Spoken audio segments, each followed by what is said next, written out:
Originals: How Non-Conformists Move the World by Adam Grant.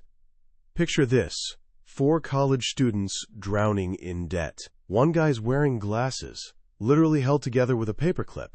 He's had them for 5 years. His prescription changed twice since then, but buying new ones? That cost feels impossible. Then, one evening, these 4 friends stumble onto something, a crazy, possibly brilliant idea.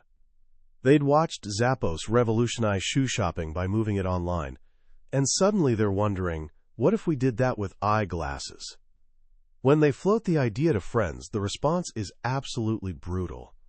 Nobody's buying glasses online, they hear over and over. People need to try them on first. The criticism stings. One friend even says, if this were actually good, someone would have already done it. Here's the kicker. None of them know anything about e-commerce, retail, or fashion, and the industry they want to shake up, it's completely dominated by one massive company called Luxottica, which controls over 80% of the market. Taking on a giant like that seems completely insane. But they do it anyway. They turn down lucrative job offers to launch Warby Parker. Their mission? Sell $500 glasses for $95 online. They figured maybe they'd sell a pair or 2 daily. Instead, they crushed their entire first-year sales target in under a month. They were so overwhelmed they had to put 20,000 customers on a waiting list. 5 years later, Fast Company magazine crowned Warby Parker the most innovative company in the world. They beat out Google, Nike, and Apple. The Warby Parker story sounds like classic entrepreneurial legend, right? Fearless visionaries betting everything on a radical vision. It's the kind of story that makes the rest of us feel, well, pretty ordinary. We think about world changers like Steve Jobs, Martin Luther King, or Elon Musk, and we assume they're fundamentally different. Fearless, endlessly confident, born rebels. But what if that entire narrative is wrong? In his brilliant book Originals, organizational psychologist and best-selling author Adam Grant pulls back the curtain on what it actually means to be a nonconformist. He's spent years studying the world's most creative and influential people, and what he's discovered is both shocking and deeply encouraging. Today, we're diving into that discovery. We're unraveling the secrets of how ordinary people become originals. And by the end, I promise you'll see that changing the world isn't reserved for daredevils and geniuses. It's a path open to anyone willing to question the world as it is and dare to imagine what it could be. And it starts not with a massive leap of faith, but with a much smaller, quieter step. Let's rewind to those 4 Warby Parker founders. From the outside, their story fits the classic hero's journey perfectly. They spotted a problem, had a brilliant idea, and risked everything to make it happen. Except that's not what actually happened. Adam Grant himself had the chance to invest in Warby Parker early on. One of the founders, a student in his class, pitched him the idea, and Grant said no. He admits it was the worst financial decision of his life. But why did he pass? Because the founders weren't acting like the risk-taking entrepreneurs we see in movies. They were playing it safe. When Grant asked if they were dropping out of school to focus on the company full-time, they said no. They wanted their degrees. 3 of the 4 founders had even taken summer internships at other companies, just in case Warby Parker tanked. As graduation approached, 2 of them had already accepted full-time jobs as backup plans. To Grant, this looked like fatal lack of commitment. They didn't have enough skin in the game. But what he discovered later was that this caution wasn't a weakness. It was their secret weapon. This is the first and perhaps most important myth that Originals demolishes. The idea that originality requires reckless risk-taking. We celebrate Steve Jobs and Bill Gates for dropping out of school to start their companies. But we forget that Gates waited an entire year after selling his first software program before leaving Harvard. And even then, he didn't drop out. He took a formal leave of absence, with his parents ready to support him if things went sideways. Steve Wozniak, the engineering genius behind the first Apple computer, refused to leave his comfortable job at Hewlett-Packard. It took Steve Jobs and several friends to finally convince him to go all in on Apple. Phil Knight, Nike's founder, started selling running shoes out of his car trunk in 1964, but kept his accounting job until 1969. These originals weren't gamblers, they were risk managers. They understood what psychologist Clyde Coombs called a risk portfolio. Just like in the stock market, when you make a risky investment in one area, you balance it with safety in others. By keeping their day jobs, these entrepreneurs built safety nets. It gave them security that freed them up to be truly original in their ventures. They weren't pressured to launch half-baked ideas just to pay bills. They could wait, tinker, and refine until their creation was truly ready. In a landmark study tracking over 5,000 American entrepreneurs, the results were stunning. The entrepreneurs who quit their day jobs to start companies were far more confident and bigger risk takers. But the ones who hedged their bets, starting companies while still employed, had 33% lower odds of failure. Turns out, people who move the world forward aren't daredevils who leap before they look. They're the ones who tiptoe to the cliff's edge, calculate the distance to the ground, triple-check their parachute, and set up a safety net at the bottom, just in case. This cautious approach begins long before an idea is even born. It starts with questioning the world around us. So many of us live in what Grant calls an Internet Explorer world. When you get a new PC, Internet Explorer is the default browser. Mac users get Safari.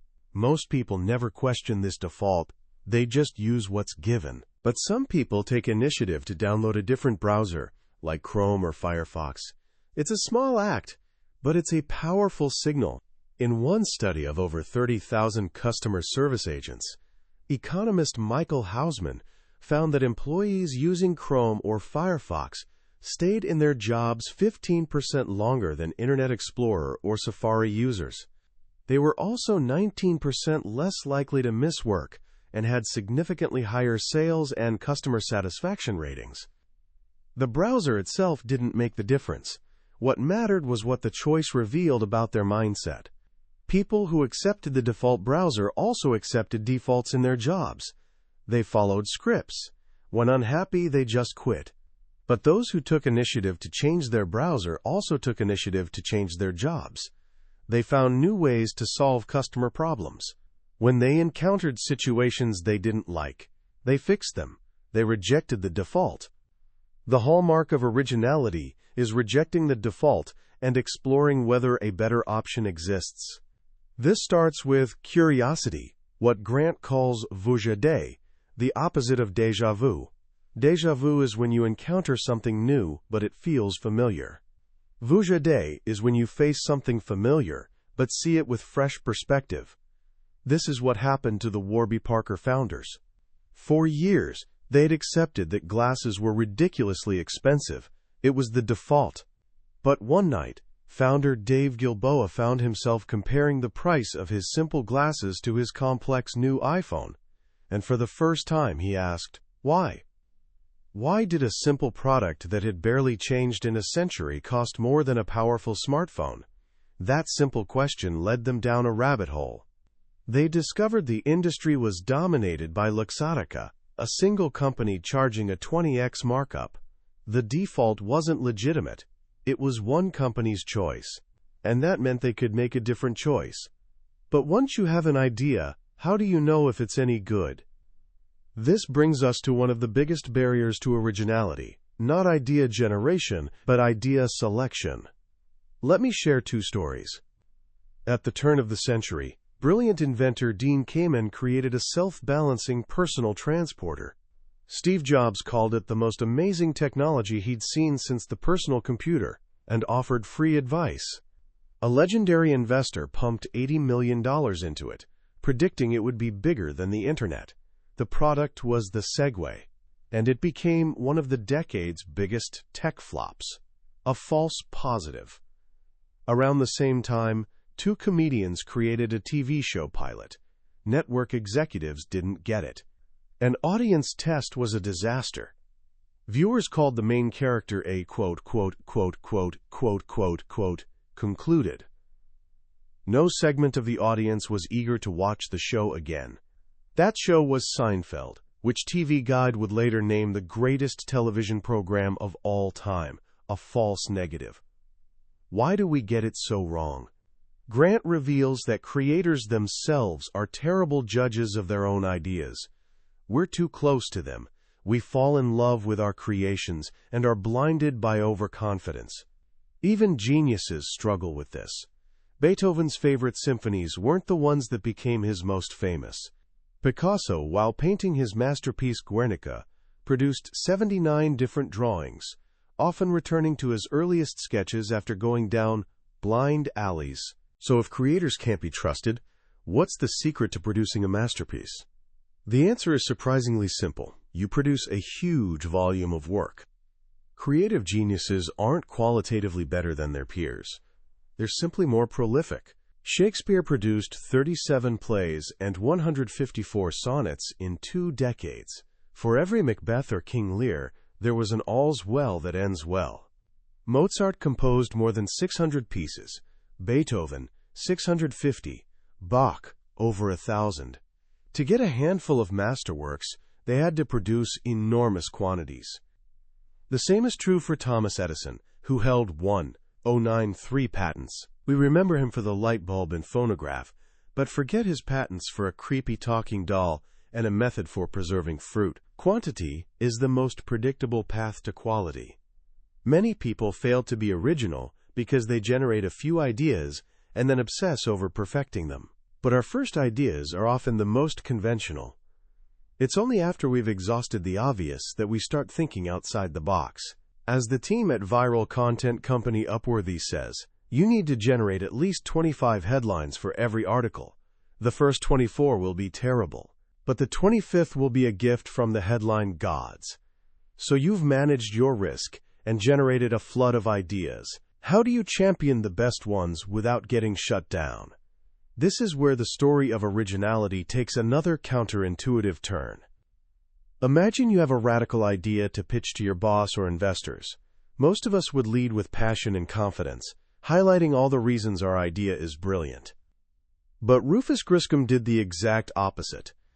When he pitched his parenting media company, Babbel, to venture capitalists, he presented a slide titled, "The Top 5 Reasons Not to Invest in This Business." It was a crazy move. He was hand-delivering reasons to say no. And it worked. He raised over $3 million. 2 years later, when pitching Disney on acquiring the company, he did it again. He showed a slide that said, "Here's why you should not buy Babbel." Disney bought the company for $40 million. This is what Grant calls the Sarek effect. When you're trying to persuade a skeptical audience, leading with your weaknesses is surprisingly effective. Why? First, it disarms them. When people know you're trying to persuade them, their shields go up. Unbridled optimism feels like salesmanship. But when you lead with downsides, you come across as honest and trustworthy. It signals you're smart enough to have anticipated potential problems. As Rufus Griscom says, if I'm willing to tell them what's wrong with my business, they think, there must be an awful lot that's right with it. Second, it makes you seem smarter. In one study, book reviewers who wrote scathing, critical reviews were rated as more intelligent than those who wrote glowing positive ones, even when the content was identical. We assume an amateur can appreciate something, but it takes a professional to critique it. This powerless form of communication is crucial when speaking truth to power. Carmen Medina learned this lesson the hard way. In the 1990s, Medina was a CIA analyst with a revolutionary idea. The agency shared intelligence through finished reports, basically a daily newspaper. It was slow and siloed. She proposed creating a real-time online platform where agencies could share information instantly. Her colleagues shot it down immediately. The internet was a security threat, they argued, too radical. The more she pushed, the more isolated she became. Her career was ruined. But years later, she succeeded. After the September 11th attacks, the need for better interagency communication was painfully obvious. But Medina also learned how to champion her idea differently. Instead of just trying to exercise power from below, she focused on earning status first. She took a job in information security, a conservative role that gave her top cover. From that position of trust, she could frame her radical idea not as a threat, but as a way to enhance security. She'd earned what psychologist Edwin Hollander calls idiosyncrasy credits, the latitude to deviate from group expectations because you've proven your worth. Once you have an idea and a strategy to voice it, another hidden force comes into play: timing. We're always told, the early bird gets the worm, but Grant reminds us that the second mouse gets the cheese. In business, we're obsessed with the first mover advantage, but a massive study of hundreds of brands found a shocking reality. The failure rate for pioneers was 47%. For settlers, companies that entered later, it was only 8%.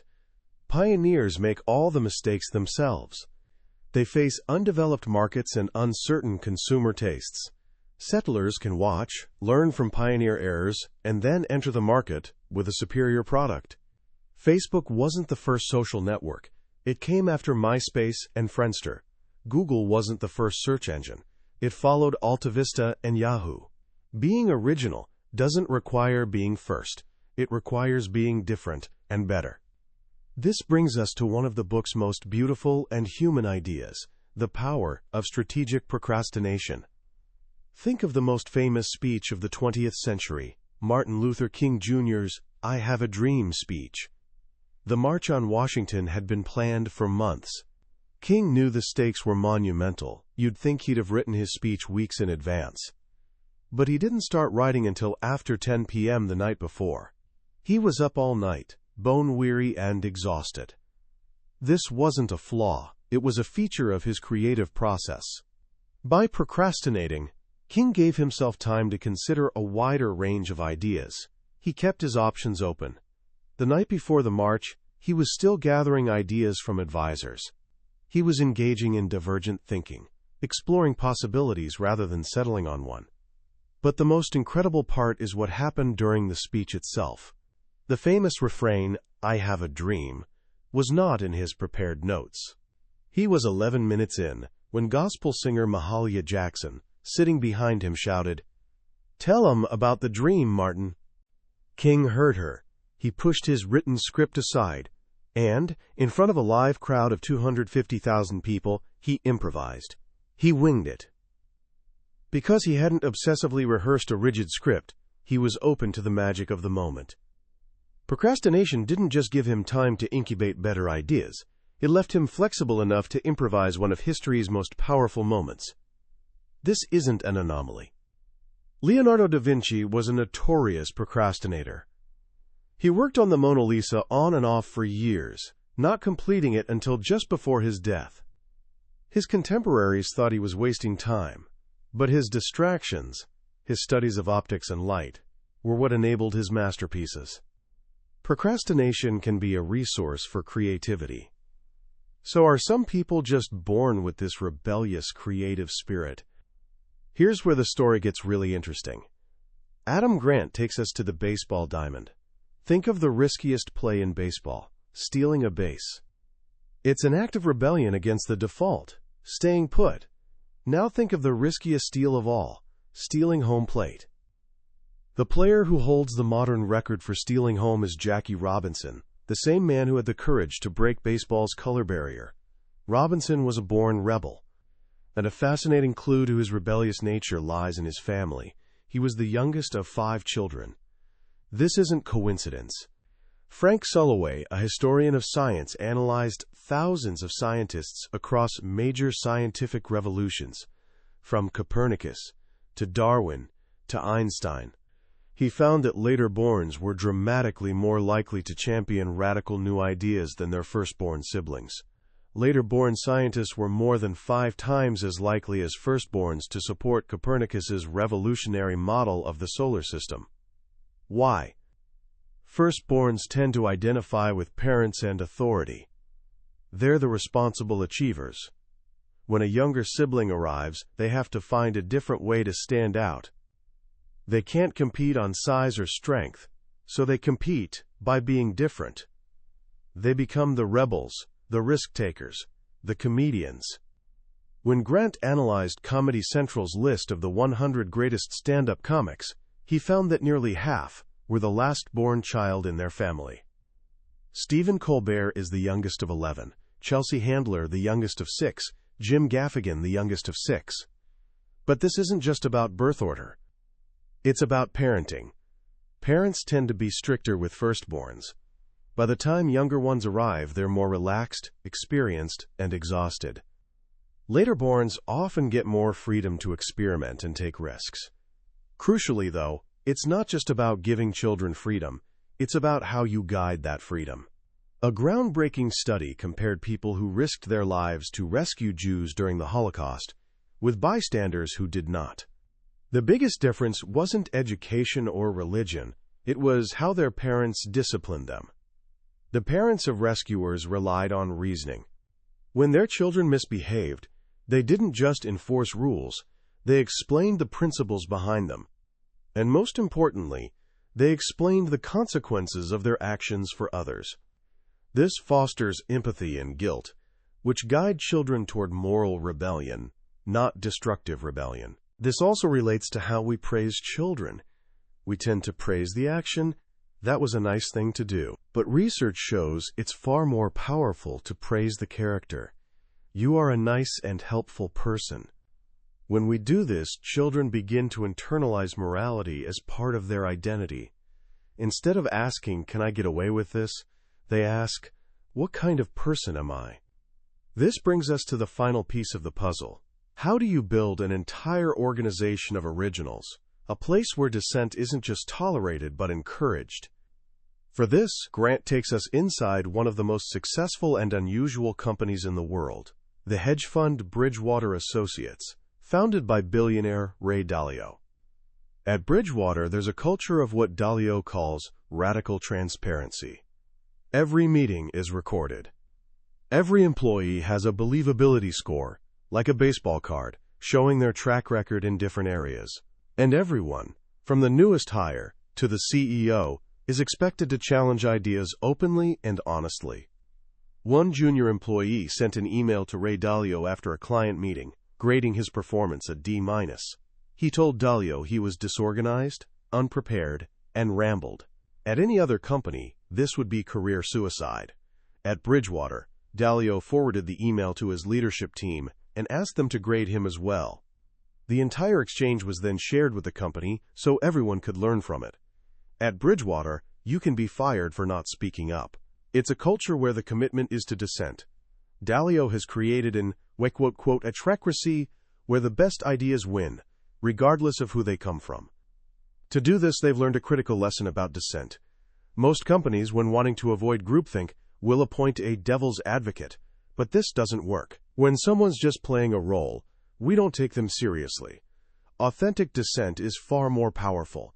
So Bridgewater doesn't assign devil's advocates. It unearths them. They find people who genuinely disagree and give them a platform. This is the ultimate lesson of originals. Being an original isn't a fixed trait. It's a free choice. It's not about being the most brilliant or fearless person in the room. It's about having the courage to reject the default, the curiosity to explore alternatives, and the resilience to keep pushing when the world pushes back. The people who change the world, Adam Grant shows us, feel the same fear and doubt as the rest of us. What sets them apart is that they know failing is not as painful as failing to try. They take action anyway. And in doing so, they don't just move the world forward, they give the rest of us permission to do the same. As we wrap up our journey through Adam Grant's originals, I want to reflect on what I believe is the book's most powerful and liberating message. For so long, we've been fed a myth about innovation and creativity. It's the myth of the lone genius, the reckless visionary, the person who's just fundamentally different from the rest of us. It's an inspiring story, but it's also deeply disempowering. It puts originality on a pedestal, making it seem like a gift bestowed upon a chosen few. What Adam Grant does so masterfully is shatter that pedestal. He brings originality back down to earth and shows us it's not a magical trait you're born with, but a set of skills and mindsets anyone can cultivate. The most profound lesson for me is the idea that the most successful originals aren't the biggest risk takers, but the best risk mitigators. Think about that for a moment. The entrepreneurs who kept their day jobs, the activists who built safety nets, they weren't being cowardly, they were being smart. They were creating the psychological freedom necessary to pursue bold ideas. This reframes failure not as a sign of weakness, but as a manageable part of the creative process. It gives us permission to be cautious, to test our ideas, to build a balanced life while still reaching for something extraordinary. This is incredibly relevant right now, at whatever stage of life you're in. The world might be telling you that you need a grand plan, to bet everything on a single passion. But this book says the opposite. It says it's okay to have a backup plan. It's okay to procrastinate on the big questions. It's okay to explore different interests and build a portfolio of skills, because that breadth of experience is what fuels creative breakthroughs later on. Your uncertainty isn't a liability, it's a creative asset. So how can you start putting these ideas into practice today? Let me offer 3 simple actions. First, question 1 default this week. It could be anything. Why do classes at your school start at that specific time? Why does your family always eat a certain meal on a certain night? You don't have to have a solution. The goal is simply to get into the habit of looking at the familiar world with fresh eyes, to practice the art of vuja day. Second, triple your idea output for one project. The next time you have to write an essay, design a poster, or solve a problem, don't stop at your first idea. Force yourself to generate at least 10 different options, even if some seem silly. Remember, quantity is the path to quality. You have to kiss a lot of frogs to find a prince. And third, find your first follower. The next time you have an idea you're hesitant to share, don't try to convince a whole group.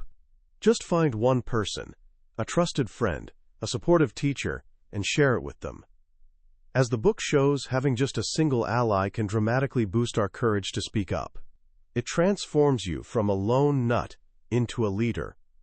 That was a summary of Originals, How Non-Conformists Move the World, by Adam Grant. We've explored the highlights today, but I'll be honest with you. A summary can only ever be a map. The real treasure is found when you make the journey yourself. The true magic of a book like this happens in the quiet moments of reading, when a particular story connects with your own experience, or a simple phrase sparks an idea you never saw coming. This summary is your guide to decide if this book deserves your time. If anything we've talked about has resonated with you, if you've felt a spark of recognition or a flicker of curiosity, then I truly encourage you to pick up a copy. Reading it isn't just about learning. It's an experience that can genuinely change how you see your own potential to make a difference. The link to the book is in the description below. Also, if you found this journey valuable, please take a moment to like this video and subscribe to the channel. It's a small click for you, but it means the world to us, and it ensures you won't miss our next exploration into another life-changing book from the billionaire's bookshelf. Let's keep growing and learning together.